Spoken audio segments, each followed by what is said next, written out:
Hi friends, మా వారి స్టైల్లో అయితే చికెన్ బిర్యానీ చేశారన్నది ఎలా చేశారో చూడండి. ముందుగా చికెన్ని అయితే లెమన్ అండ్ సాల్ట్తో వాష్ చేసి పక్కన పెట్టుకోవాలి.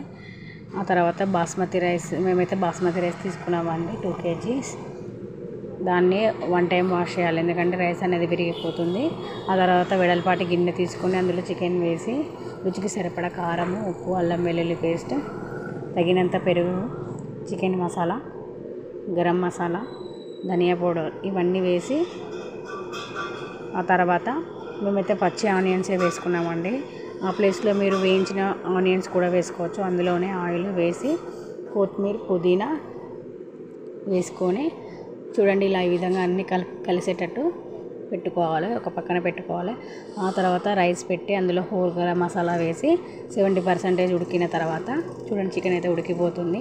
ఆ తర్వాత చికెన్ని అయితే ఒక లేయర్ వేసి మరో లేయర్ రైస్ వేసి దానిపైన నెయ్యి మరియు కొత్తిమీరతో గార్నిష్ చేసుకుంటే మా వారి స్టైల్లో చికెన్ బిర్యానీ అయితే రెడీ అయిపోయిందండి. ఫస్ట్ టైం కనుక వీడియో చూసిన వాళ్ళైతే please do like, share, subscribe our channel.